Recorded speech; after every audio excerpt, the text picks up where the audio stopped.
All right, here we go. Continuing now. Far-left liberals continue to show their true colors in the wake of Charlie Kirk's assassination. The fringe left, the alt-left, celebrating his death, stomping over memorials at various vigils across the country. Classy. Always keep it classy. This is nothing new for the far-left radicals in the fringe, the alt-left. They've continued this ideology for years. It starts with cancel culture by some and ends with assassination for others. Yet they call themselves the party of love and tolerance. Joining me to discuss the violent ideology of the left's cancel culture, fringe, and hate is someone who experienced it himself. James Stockey, CEO of YourAmericanFlagStore.com. James, nice to see you back here again. Good to see you, my friend. Thanks for having me back on, Steve. All right. We haven't spoken since that horrible day last week. Your thoughts?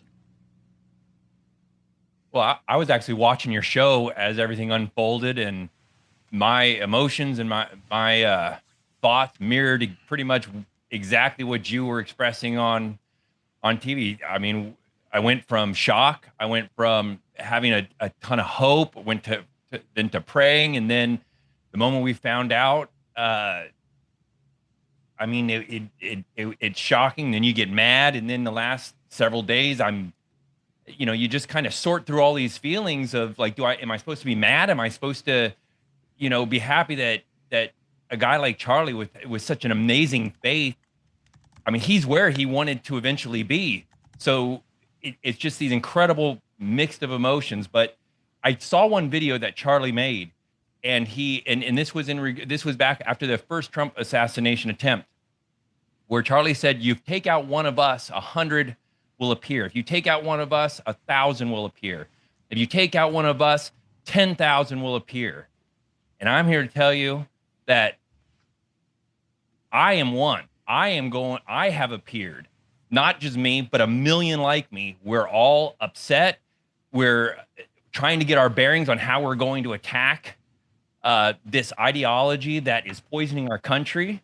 And through last several months, my wife and I have been talking, and I've teased with this idea of running for the Senate here in Tennessee because I'm not happy. I actually, as you know, we had a bill that would end cancel culture here in Tennessee. I testified to the legislature in Tennessee, and there was a bunch of Ryno Republicans and Democrats that just wouldn't get on board. They wouldn't even protect their own Tennessean from these foreign corporate entities attacking us. So through that whole thing, I tried to remain poised. I tried to keep on the faith that this could change. Right. And I'm completely and utterly unconvinced that this will change with the leadership that we have. And that's why I wanted to come onto your show today to announce that I'll be running for Senate in Tennessee's District 12. I'm tired of seeing these weak Ryno wannabe Republicans talking to us and making all these promises. And we don't need these weak people in office right now. What we need is fighters. So we need people that are going to take this fight there, and we're going to run all these crazy libs out of office. Right. Just to be clear, State Senate, District 12. What's there? Give me an idea. What city somebody might recognize? Knoxville is a neighboring county of ours. They're not in our district, but Knoxville is the closest thing to us. We got a bunch of rural cities that most people haven't heard of, but the people in this county, in Roane County and the several surroundings county, you don't get any more American than these people here. This is why I chose to come to this county from California. You just didn't get any more red. We left California because we saw the insanity that was going on during COVID. We wanted to find some place that we would never see that ever again in our lives, and our children would never see it. That's why we came here.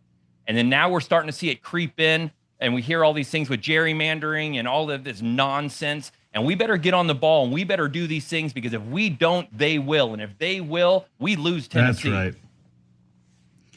I don't think you're going to lose Tennessee, but I agree with your sentiments that we have to get on the ball.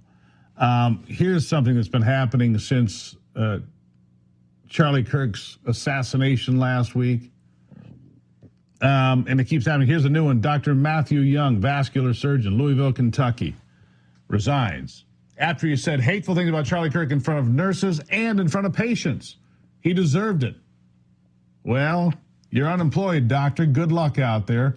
you might land on your feet somewhere, but you won't land on your feet where you are.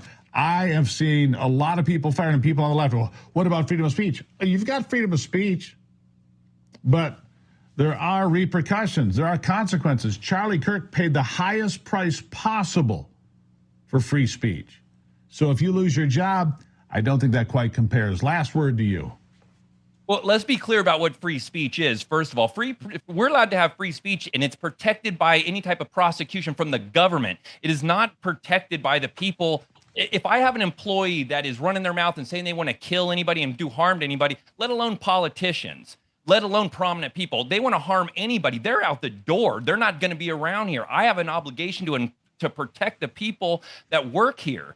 So if you want to run your mouth and praise people that are being killed and that kind of behavior, you should get you know what? You deserve to be out on the street. And I hope to God that nobody even hires these people. They need to really understand that you do have the right to, just like what you said, Steve, you got the right to say what you want, but you are not free from the consequences. That's exactly right. All right, real quickly, do you have a website so people that want to support you can, get there real quick? Go to youramericanflagstore.com. Buy a flag from our family. You'll be supporting our efforts to take back Tennessee. Look, Tennessee needs a recalibration. A good friend of mine, Monty Fritz, who's now our current representative, he's going to be running for governor against Marsha Blackburn. And I want to say this real quick, Steve. When we were canceled, I reached out to every politician I could in Tennessee. Marsha Blackburn was one of them. We never heard a dang thing from her. So if she doesn't have the time as a senator, how in the world is she going to have the time as a governor to take care of us? She didn't answer our call. Monty Fritz will. All right, James, there you have it. James Stackey, everybody. Really appreciate it. Talk to you again soon. Thanks, Steve.